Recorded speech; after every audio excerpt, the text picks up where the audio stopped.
Hi everyone, today my presentation will be on oil, corruption and continuity, how Guyana's new elites rebuilt the colonial empire.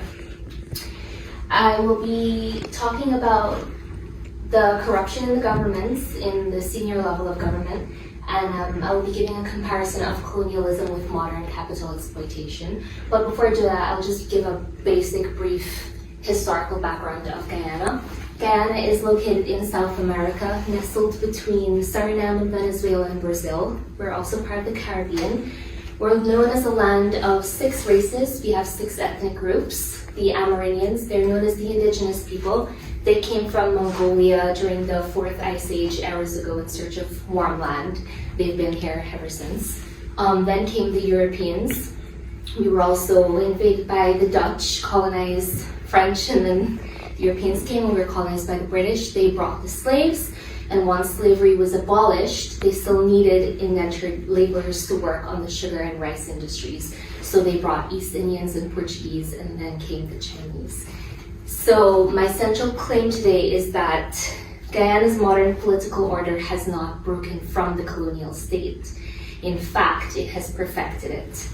The oil boom did not transform governance. It intensified a long-standing pattern where institutions serve extraction, elite consolidation, and foreign corporate power. This is simply not just corruption, but also the reproduction of colonial political economy under a local ruling class. And here I have a comparison of the masters controlling the slaves the same way that the local ruling class is controlling the general population with the aid of oil corporations. So my analysis is organized around 4 main questions. Why do post-colonial states reproduce colonial institutions even after independence? How does oil function as a mechanism of elite continuity? What specific forms of political capture characterize Guyana's contemporary state? And does the present moment reflect rupture or deep structural continuity with empire? As of the latest poverty index, we now stand with 48% of our population living below the poverty line. And we're just under 1,000,000, 900 and something thousand. And for that much of our population to be living in poverty is just absurd. So the main question really is, how can a nation so rich remain so poor? So to answer these questions, it is important to delve deeper into the historical, political, and social aspect of governance and to focus on 3 theoretical frameworks. I've focused on post-colonial state theory, which is Fanon and Mamdani. They argue that independence often transfers the apparatus of domination, which mainly are bureaucracy, centralized authority, and policing, into the hands of the elite, the national elite. So the colonial state therefore survives because it is highly efficient at governing unequal societies. And we see this in modern day Guyana, whereby there is over-centralization in the office of the president, transfers, banks, negotiations, contracts only pass through the president and the president only. And also where there is use of media and police for the convenience of the state, convenience of the local, of the current government. And they weaponize that against the people. And they also give negotiations and contracts to loyalists and political elites. And as we like to term it in Guyana, friends, family, and favorites. In so doing, this has created an ethnicized politics due to colonialism as well, where we have 2 forms of governments. The current government is predominantly of Indian base, and the former opposition is predominantly of African base, and they both mobilize their local support-based groups, so there is a divide between the Africans and the East Indians, and then the indigenous people and the Portuguese are left out and often feel neglected. The second framework is the extractive institution theory, where Acemoglu and Robinson argue that elites preserve institutions that allow them to extract wealth. So once extraction becomes foundational, dismantling it therefore becomes politically costly. And this is seen right now where there is a huge investigation unfolding in Guyana. You can check it out on the news, where there is the Guyana Revenue Authority is being investigated for selective tax enforcement, where they only tax some people while giving low taxes or none to the friends, family, and favorites of the government. There's also heavy concentration of assigning contracts only to friends, family, and favorites, and not just an ordinary man who has the same qualifications and capability of pursuing that contract. This also leaves the public resources not reaching the public. So the ordinary citizen is struggling to obtain any kind of institutions such as healthcare, education, etc. The third course is resource course literature, where oil centralizes political power, fuels opacity, strengthens patronage networks, and increases the incentives for authoritarian behavior. And there is an argument right now, is Guyana democratic or is it moving towards authoritarianism? And I think it's authoritarian behavior, because there are many instances. For example, we no longer have freedom of speech. The journalists are threatened, they're being victimized, they're being assaulted to some extent in what they write and how they critique the current government. There's victimization of the opposition. There is the use of police against citizens. So these are all incentives for authoritarian behavior. But together, all of these frameworks, all of these theories suggest that oil-rich post-colonial states often become neo-colonial internally, governed by elites who inherit and re-instrumentalize the structures of empire. And to prove this is the fact that they continue to place members of parliament who have been accused of sexual assault and rape, for example. They refuse to remove them from their posts, and they just, all of the allegations miraculously disappear. So the elite rule the empire. Colonial Guyana operated through three pillars of control. The first one being hyper-centralization in Georgetown, where a metropole or periphery divide was created. This is still happening today, whereby the capital is Georgetown, and the rural areas, the 9 other administrative regions, they do not have access to some institutional government institutions such as healthcare, education, or even work opportunities. They would have to travel down to the capital, and sometimes this may be impossible. And I'll give you an example where just recently they received a cash grant from the government, and in order to collect that cash grant, they would have to travel to the capital, and it's just merely a cash grant of 100,000. A quarter of that will be going to cut the cost of travel, because they would either have to fly in or take a boat or travel through horrible terrains to get there. The second one is racialized labor systems, dividing the Africans, Indians, before they created an ethnicized politics for their own personal gain. And the third one is a plantation state partnership, where the government served and benefited from foreign capital.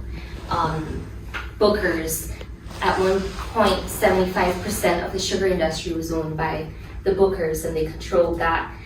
Same with the bauxite, when you think that the laborers would benefit from it, but they received low wages. So these institutions produced hierarchy, dependency, and an administrative logic of extraction, not redistribution. So the 2015 ExxonMobil discovery was one of the largest offshore finds in the hemisphere, and it should have been transformative, it should have been promising. Instead, the oil sector was structured through opaque contracts, secrecy clauses, weak regulatory capacity, foreign dominance, and political centralization. The Exxon contract reproduces colonial concessionary arrangements such as maximum extraction, minimum local autonomy. We want your oil, but we're gonna give you a little profit. Oil, like sugar before it, therefore became a tool for elite consolidation, masked as development.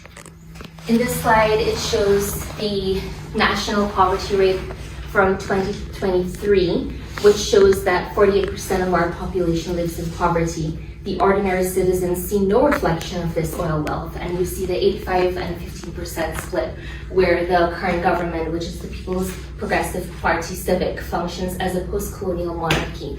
Loyalty over merit, secrecy over accountability.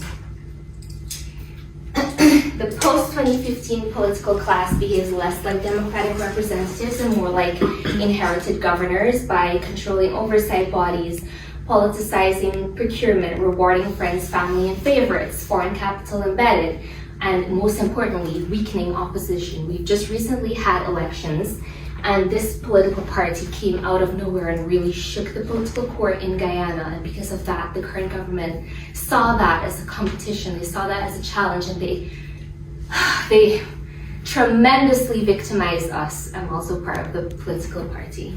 So they reinforce the colonial logic, which is that you control the land, you control the revenue, you therefore control the people. So let's play a quick game that will illustrate how exactly extraction and elite continuity function in real time. I will read a real scenario based on documented facts that's on the global news right now about Guyana's governance. You will vote on which actor the public, the political elite, or the foreign corporation benefits the most. In 2023, Guyana earned over $1.6 billion in US revenues. At the same time, the Public Procurement Commission reported systematic violations in multi-million-dollar contracts. A senior vice president, Bara Jagdeo, was secretly filmed by Vice News, and the journalist Isabella Young recently received an award for her extraordinary investigative journalism, where she found that he takes the money that comes to him and can get things done through backdoor channels. The Auditor General found irregularities in the spending of billions of dollars, including unaccounted expenditures, inflated contracts, and missing documentation. Meanwhile, Exxon recovered over $1.7 billion in cost oil, meaning that Guyana's share remained limited by contractual design. So given these realities, just by a show of hands, who do you think benefited the most from the 2023 oil revenues? A, the Guyanese people, B, the political elites, C, the foreign oil corporations. So yes, B and C, B or C, B and C, either works, because the evidence and the on-ground lived experiences shows that oil companies retain the largest extractive shares due to poorly negotiated contracts.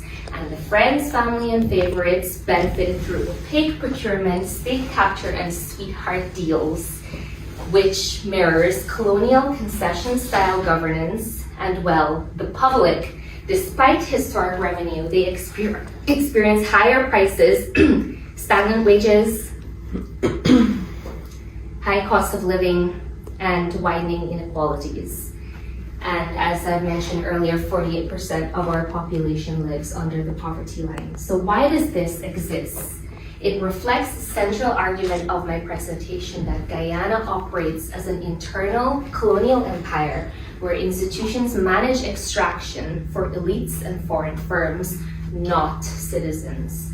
So 3 mechanisms sustain the modern empire. We have institutional lock-in, where colonial administrative systems reward centralization. Dismantling them requires more political will than the elite possess. So external dependency, just as colonial Guyana depended on the British, modern Guyana now depends on foreign oil makers, ExxonMobil in this case. And dependency restricts policy autonomy. Patronage is governance. As I've said before, patronage networks of jobs, contracts, favors are not distortionate, they're not equal, they're not fair. They're given to friends, family, and favorites, and they are the operating logic of post-colonial states that are built on colonial templates. The state benefits more from preserving inequality than correcting it. And of course, they do not suffer the human consequences, only the people do, because despite the fastest growing GDP in the world, Guyana's cost of living soared, housing, fuel, and food prices have doubled, rural poverty remains entrenched, Indigenous communities face land insecurity, the youth migrate for opportunity, or some resort to crime and unemployment and would have to sacrifice their dreams to sell snacks at the corner of the road. And then you have, of course, extractivism as they can rebuild the empires they inherited. The architecture of colonial rule, centralization, extraction, elite dominance survives because it benefits those in power. Oil has not created a new Guyana. Nothing changed. In fact, it got worse. It has entrenched an oil colonial state under new management, under new faces.